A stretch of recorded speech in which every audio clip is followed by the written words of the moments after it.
You are deep into your Core 2 prep, and you have hit the part that ends most attempts. Not the multiple choice, the performance-based questions, the ones where you do not pick an answer, you do the job. So here are 5 of them, back to back, in the live simulator. A machine that will not boot. 3 computers where 1 is lying about its settings. 6 scripts with no file extensions. A backup plan for a small business, and a Linux and macOS terminal. One thing before we start. These 5 are not a prediction of the exact questions you will see. The real exam draws from a huge pool. What these build is the pattern, the way of thinking, so that whatever the exam hands you, your hands already know what to do. Let us start where the panic usually starts. A computer that will not turn on. Question 1. A Windows 11 workstation powers on and stops cold with the message "Missing operating system." You have already booted into the Windows recovery environment, and you have a command prompt open. Think of the boot process like a building that lost its signage. The MBR, the master boot record, is the street sign out front. The boot sector is the instructions on the door. And the BCD, the boot configuration data, is the lobby directory. If any of those is missing, Windows cannot find its own room. Our job is to rebuild all 3, then check the hallway, the disk itself, for damage. Quick tip that will save you on any console question. Type help, and the simulator lists every command it supports. Go ahead and type it now. Help. Enter. There's the full list right on screen. Do that anytime you are stuck. First, the street sign. We write a new master boot record. Type it with me, exactly as you hear it. bootrec /fixmbr.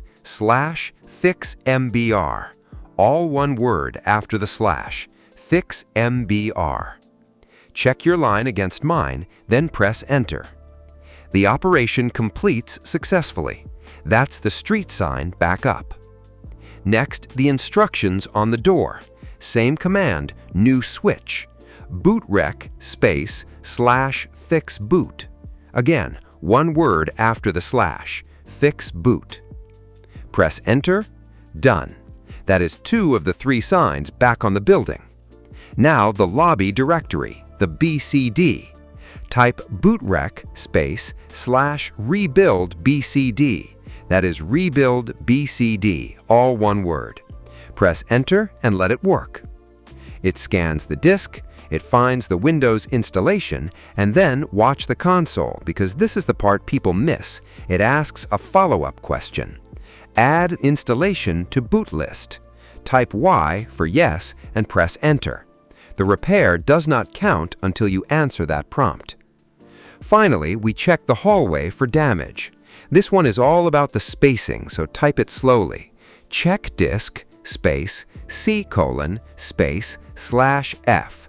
2 spaces total, 1 before C:, and 1 before the /F.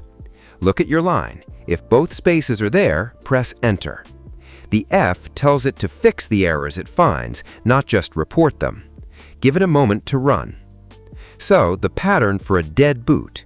Rebuild the sign, the door, and the directory, then check the disk. MBR, boot sector, BCD, check disk. Next up, a machine that boots fine but cannot talk to the network. Question 2. The documentation for this floor says every machine uses the default gateway 192.168.1.1, and the DNS server, that is the domain name system, should read 192.168.1.254. One of 3 machines cannot reach internal resources by name. Your job is to find which machine and which setting is wrong. Think of it like a detective checking ID papers. Each machine carries its own papers, its host name, and its ipconfig output. You compare those papers against the official record, and you name the one that does not match. We open Client A first. 2 commands per machine, and the first one is hostname. Type hostname, all one word, press enter. It answers client A. Good, we are where we think we are. Now the papers. Type ipconfig, one word, no space. Press enter and read it against the standard. Gateway 1.1, that matches. DNS 1.254, that matches too. Client A is clean. Click over to Client B. Same 2 moves. Hostname, enter. Client B, confirmed. Now ipconfig, enter. Gateway 1.1, good, but slow down at the DNS server line, 8888. The documented standard is 1.254. That is the deviation. Hold that thought because we still have one machine to check. Just to be thorough, click Server Main. Hostname, enter. Server Main, confirmed. ipconfig, enter. Gateway matches, DNS matches. Everything here is clean. So it is Client B and the setting is DNS server.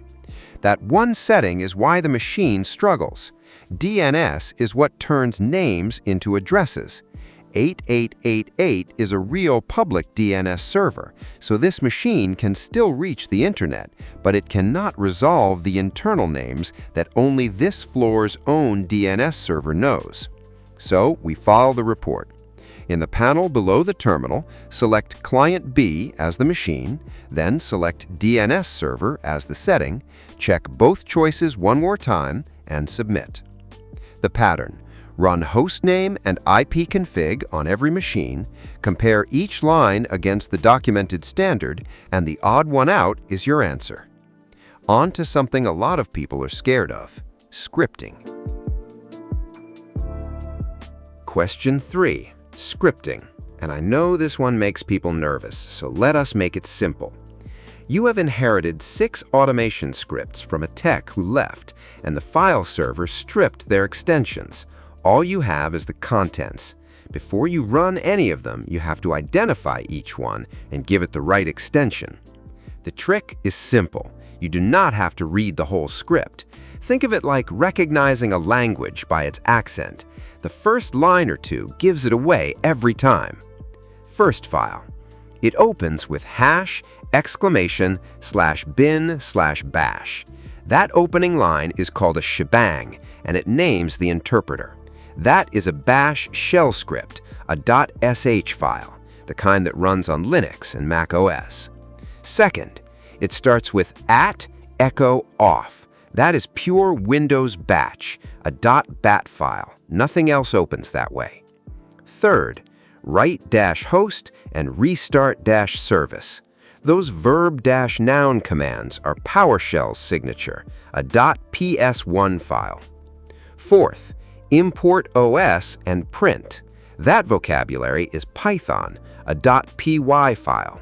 Note, JavaScript would log with console.log, and PowerShell imports with import-module, so the words tell you it is Python.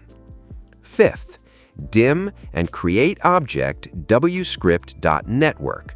That's VBScript, a .vbs file, the old Windows automation language. Sixth, const document.querySelector and console.log. That is JavaScript, a .js file, the language of the browser. Now notice the pool has one extra option, a .sql file. Nothing matches it.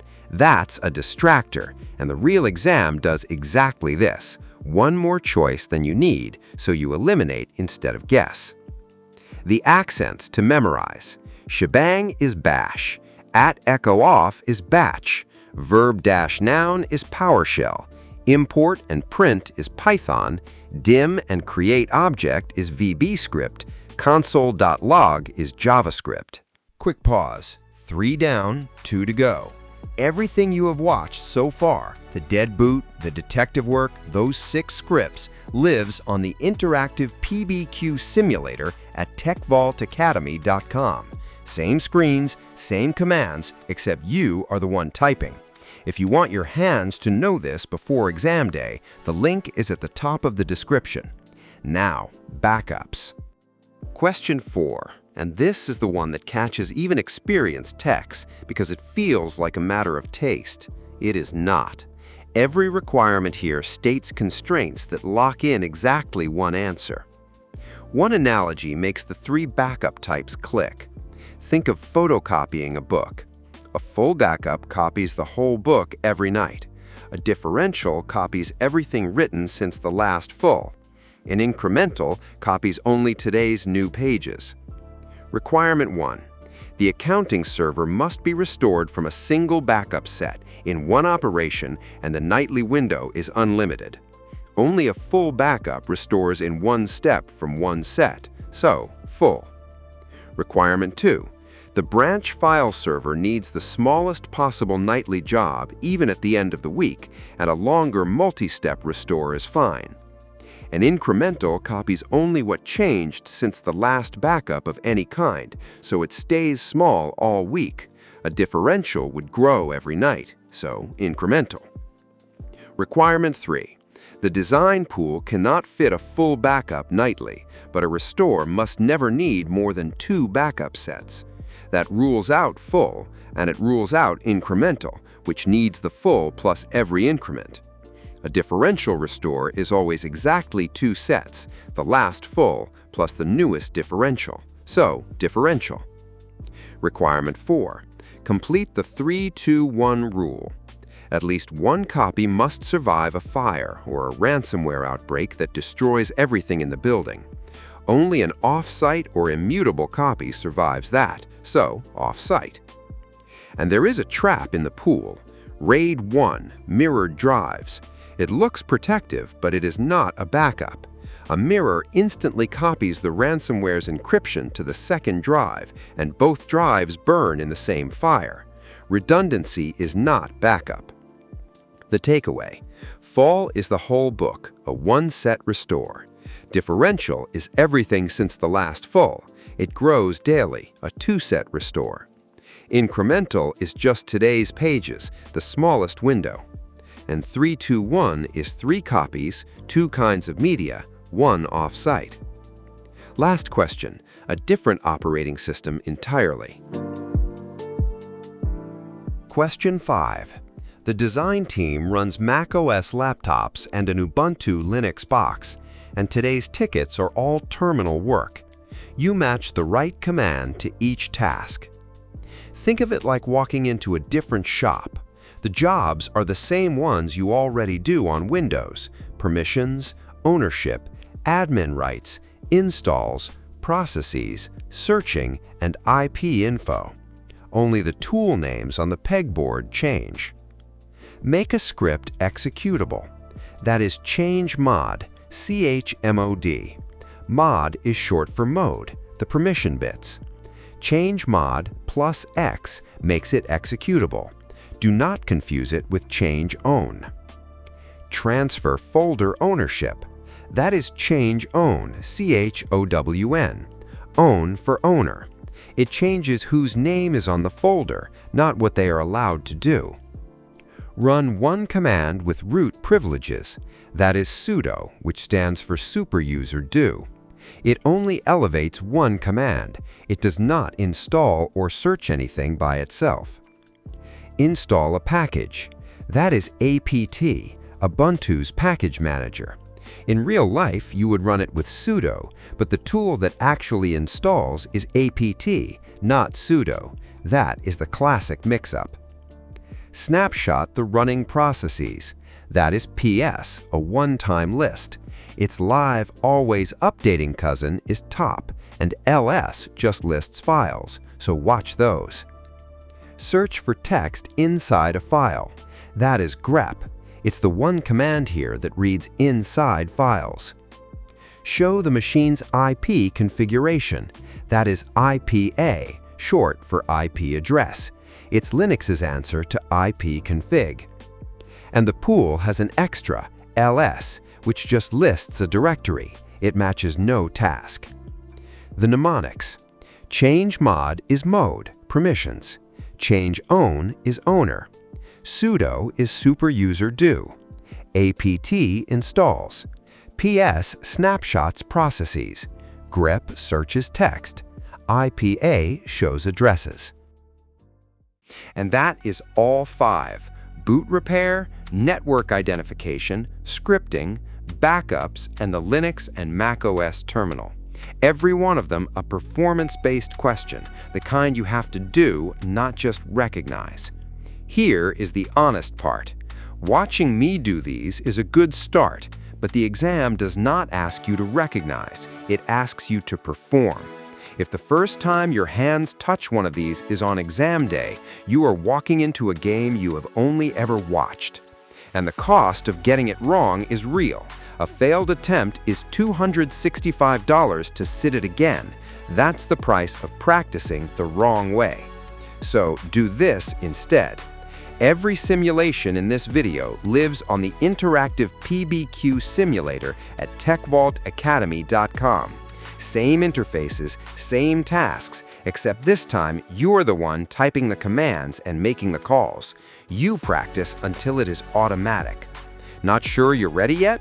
Take the free readiness assessment. 3 minutes, no credit card. It tells you exactly which domains still need work before you book.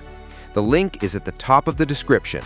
Go practice these until they're boring, then walk in and pass on the first try. See you in the next one.